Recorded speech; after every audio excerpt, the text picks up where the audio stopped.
આજે બનાવી રહ્યા છીએ આપણે સન્ડે સ્પેશિયલ દાળ ઢોકળી. અમારા ગુજરાતીઓનું તો ફેવરેટ છે.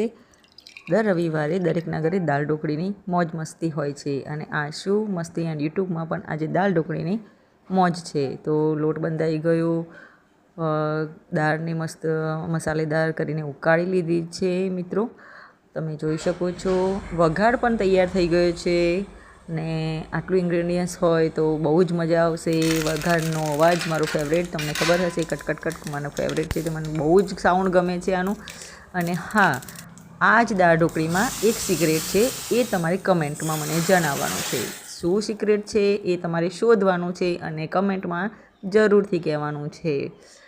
આશુ એન્ડ મસ્તી યુટ્યુબને સબસ્ક્રાઈબ તો કરવાનું ભૂલતા જ નહીં. અને આ દાળ ઢોકળી આપણી સર્વ થઈ ગઈ છે. હવે મને બહુ જ ભૂખ લાગી રહી છે. જો તમને પણ લાગી હોય તો એક સ્માઇલી ઇમોજી પણ તમે મોકલી શકો છો. ચલો ભાઈ, ગરમા ગરમ મસ્ત ઢોકળી રેડી થઈ ચૂકી છે.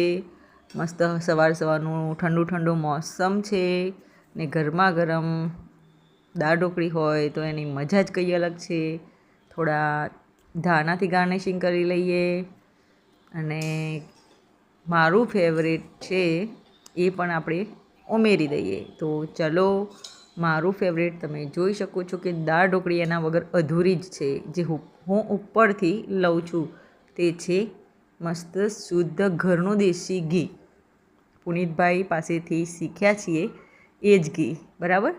તો તમે પણ જોઈ શકો છો કે મસ્ત ઘરનું દેશી ઘી મેં બનાવી દીધું છે. અને લીંબુ એ તો દરેક ગુજરાતીનું ફેવરેટ હોય છે. દાળ અને ભાત, ઢોકળી ભાતમાં લીંબુ ખાટું મીઠું કર્યા વગર તો ગુજરાતી લોકો બિલકુલ ભૂલતા નથી. એનો ખાટો મીઠું ટેસ્ટ, બસ એ જ એમનો ટેસ્ટ હોય છે. તો ઓકે, તમે પણ જોઈ શકો છો અને કમેન્ટ પણ કરી શકો છો કે કેવું બન્યું છે, દેખાવ કેવો છે, તો સ્વાદ કેવો હશે.